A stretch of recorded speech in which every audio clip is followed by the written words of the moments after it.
My fiancée read my private journal and laughed. "You're even more pathetic than I thought." I replied, "I'm glad you enjoyed it." She didn't know I wrote that journal for her, detailing fake plans to lose our wedding fund with her brother. The fallout destroyed her family's trust in her completely. I, 29, male, had been with Camille, 27, for 3 years, engaged for 6 months. We were saving for our wedding. Had about $18,000 put aside. Both contributing equally. The wedding was planned for next fall. Nothing crazy expensive, just something nice for about 80 people. 2 months ago, I started noticing weird things. Money missing from my wallet. 20 here, 40 there. My iPad logged into sites I didn't visit. Camille knowing things I never told her, like when my coworker Preston got written up or when I was considering asking for a raise. Small stuff, but it added up. Then came the confirmation. I had this leather journal my dad gave me years ago. Kept it in my home office desk drawer. Private thoughts, work frustrations, random ideas. Nothing crazy, just mine, you know. One evening, Camille's having wine with her friend Roxanne in the living room. I'm walking past to grab water when I hear Camille. "You should see what he writes about his mom." Still calls her mommy in his diary, cackling. Stop. That's so cringe. There's this whole entry about being scared of his boss. Like grow a pair, right? My blood went cold. That journal was in a locked drawer. She'd gone through my desk, picked the lock, or found my spare key, and was reading my private thoughts for entertainment. But I didn't confront her. Nah. I had a better idea. See, Camille had been weird about money lately. Her brother, Damien, 25, was always around, always needing something. She'd lend him cash that never came back. I suspected she'd been dipping into our wedding savings to fund his latest business venture, read sports betting, but couldn't prove it. So, I started writing a new journal. Same leather book, but filled with carefully crafted fiction. Made sure to write naturally with crossouts and everything. The main storyline, me and Damien planning to invest our wedding fund in crypto through his connect who promised insane returns. Entry excerpts I planted. March 3rd. Damon pulled me aside today. Says he knows a guy who can triple our money in 2 months. Camille can't know. She'd freak. But imagine surprising her with a fully paid honeymoon to Bora Bora. March 8th, transferred $5 to Damien. He says his guy is legit. Showed me screenshots of other people's gains. Feeling nervous but excited. March 15th, Damon wants another $8. Says this is a limited window opportunity going to drain most of the wedding account but will make it back 5x easy. I also added paranoid entries about Camille being suspicious and me being worried she was going through my things. The irony was delicious. Left the journal in the same drawer but slightly moved each day so I'd know when she read it like clockwork. Every few days it would be in a different position. Then I waited. Update 1 took exactly 11 days for the bomb to go off. I am at work when I get a text from Camille's mom, Lorraine, we need to talk about what you and Damien are doing. This is unacceptable. Followed immediately by Camille's dad, Robert, calling. I let it go to voicemail. Get home and it's an intervention. Camille, her parents, and Damien all in my living room. Camille's been crying. Mascara everywhere. How dare you gamble with my daughter's wedding money and corrupting Damien, getting him involved in crypto schemes. Looking panicked. I don't know what they're talking about, man. And there it was. Camille had read the journal, told her parents, but hadn't confronted Damien first. He had no idea what story she'd spun. Me. I'm confused. What exactly am I being accused of? Don't play dumb. I know about the crypto investment with Damien. How would you know about that? Silence. That doesn't matter. You stole our wedding money. First, check the wedding account. Every penny is there. Second, how did you know about this? I pull up the bank app, show them the balance. Untouched. $18,000. Yo, what crypto thing? I haven't talked to you about crypto ever. Getting flustered. But the journal you wrote. Oh, you mean my private journal? The one in my locked desk drawer. That journal. Camille, you read his journal. He was being secretive. And look, he was planning to steal our money. Was I? Damien, have I ever given you money? No way, man. I barely talked to you. Here's where it gets beautiful. Camille had been so sure of what she'd read, she hadn't even verified with Damien first. She'd gone straight to her parents with the evidence of my betrayal. Me. So, let me get this straight. You broke into my locked drawer, read my private journal, found something you didn't like, and instead of talking to me or even checking with your brother, you called your parents. Lorraine, but why would you write about giving Damien money if you didn't? Me. I didn't write that. Camille, I saw it. Stop gaslighting me. You saw a fake journal I wrote 3 weeks ago when I realized you were violating my privacy. The room went dead silent. Every entry about Damien and crypto fiction. I wrote it to see if you were reading my journal, which you were repeatedly. That's that psychotic. More psychotic than breaking into my locked drawer to read my private thoughts and mock them with your friend Roxanne. Her face went white. Her parents looked at her in disgust. Robert, you mocked his private writings with your friends. It wasn't like that. Me. Actually, it was exactly like that. He still calls his mom mommy. Ring any bells? Hold up. You told mom and dad I was stealing wedding money based on some fake diary. What the hell, Cam? The beauty was that Camille had destroyed her own credibility.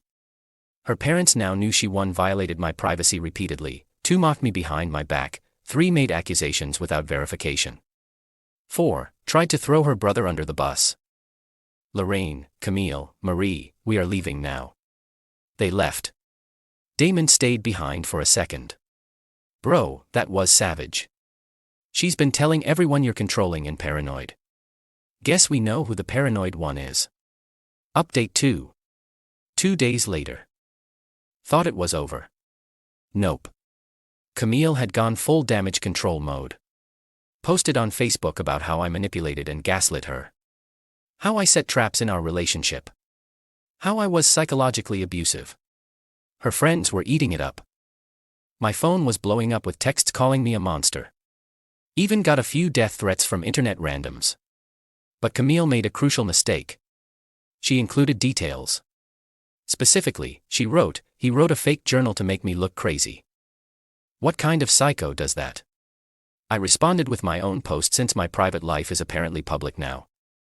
Yes, I wrote a fake journal after discovering my fiancé was breaking into my locked drawer, reading my private thoughts, and mocking them with friends. The fake journal contained a story about her brother that she believed without question, and reported to her family as fact, nearly destroying his relationship with them. I'm not sorry for exposing someone who violates boundaries and lies. Then I attached screenshots, her texts to Roxanne, laughing about my journal entries. Roxanne had sent them to me after seeing Camille's post saying, I want no part of this. The receipt for the lock she broke, found it in the trash.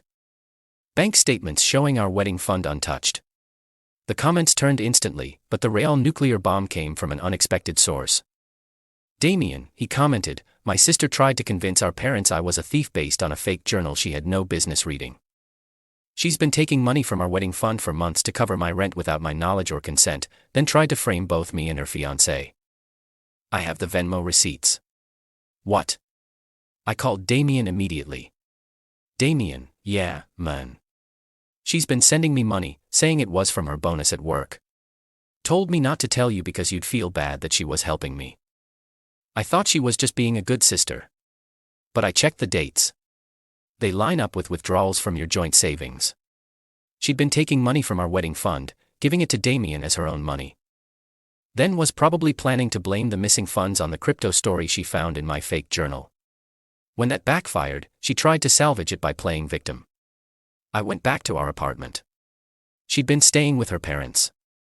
Found her laptop open. She'd been logged into our wedding savings account. In the transaction history, I could see she'd moved $3,000 to her personal account over the last 2 months, then transferred it to Damien. But here's the kicker. In her email, I found messages to her friend discussing teaching me a lesson about financial control and how she was going to reveal at the wedding that she'd invested the money and made huge returns, making her the hero who saved our honeymoon. She was planning to gaslight me with my own money. Update 3. Called off the engagement that night. Sent her a single text. Found the money transfers. Wedding's off. Your stuff will be in boxes on the porch tomorrow at noon. What followed was pure chaos. Lorraine called screaming that I was abandoning her daughter over a misunderstanding. Me. She stole $3,000 and was planning to gaslight me about it. She was trying to help Damien me with money from our wedding fund without telling me while reading my private journal to find ways to manipulate me. Everyone makes mistakes. This wasn't a mistake. It was a pattern of deception. Then Camille showed up with police, claiming I was holding her belongings hostage. Cop. Sir, we're here about a domestic dispute. No dispute. Her belongings are boxed on the porch as I told her they would be. He's keeping my grandmother's ring. You mean the engagement ring I bought? That's mine, actually. Camille, I have receipts showing I contributed to it. You have receipts showing you contributed to what you told me was our wedding fund, which you then secretly withdrew from. Showed the cops the bank statements, the transfers to Damien, her emails about teaching me a lesson. They looked exhausted. Cop to Camille. Ma'am, this is a civil matter. You'll need to handle this in court. She lost it. Started screaming about how I ruined her life. How I turned everyone against her. How I was supposed to love her unconditionally. Me unconditionally doesn't mean accepting theft and manipulation. The neighbors were watching. Recording. Someone put it on TikTok. Went viral as entitled Fiancée Meltdown. But the story doesn't end there. Damien reached out a week later. Apparently, Camille had borrowed money from multiple family members over the years, always with elaborate stories. The fake journal incident made everyone compare notes. She told her aunt she needed $2,000 for my gambling addiction therapy. She told her cousin she was covering my student loans. She told her grandmother I was financially abusive and she needed secret emergency funds. Total discovered about $15,000 over 3 years. The family had a meeting without Camille initially. When they confronted her with everyone's stories, she tried to flip it again. Claimed I had masterminded all of this to isolate her from her family. Robert, he masterminded loans you took before you even met him. Camille had no answer. Final update. The aftermath was brutal but necessary. Camille tried to sue me for the engagement ring and emotional damages. Her lawyer dropped her when I provided the evidence of theft and the fake journal that proved deception, not emotional abuse. She lost her job when the TikTok video went viral and her employer saw her screaming obscenities at police officers. Her family went low contact after discovering the extent of her financial manipulation. Damien told me she's living with a new boyfriend now, already posting about their fairy tale romance and how she survived a narcissistic ex. The new boyfriend's mom reached out to me on Facebook last month. She'd found my post about the whole situation and wanted to know if it was true. I sent her the receipts. She thanked me and said she'd be having a conversation with her son. As for the fake journal, I kept it. Every now and then, I read it and laugh at how a little creative writing saved me from a lifetime of manipulation. The wedding fund. Took myself on a nice solo trip to Japan. Posted lots of photos. Camille viewed every single one according to Instagram. Didn't give her the satisfaction of blocking her. Let her see what she threw away for the need to control and deceive. Best $3,000 she ever stole from me. Cheaper than a divorce would have been. Moral of the story, when someone shows you who they are by violating your privacy, believe them. And sometimes the best trap is the one they walk into while thinking they're the predator. Oh, and Damon and I are actually friends now. He paid back the $3,000 directly to me, cutting Camille out entirely. We grab beers sometimes and laugh about how my fake journal revealed more truth than her real actions ever did. Last I heard, she's telling people I'm stalking her because her new boyfriend dumped her after his mom talked to me. Can't stalk someone I haven't seen or contacted in 6 months. But sure, Camille, whatever helps you sleep at night. The leather journal. Still use it. But now I write whatever I want, knowing no one's reading it but me. Freedom feels good.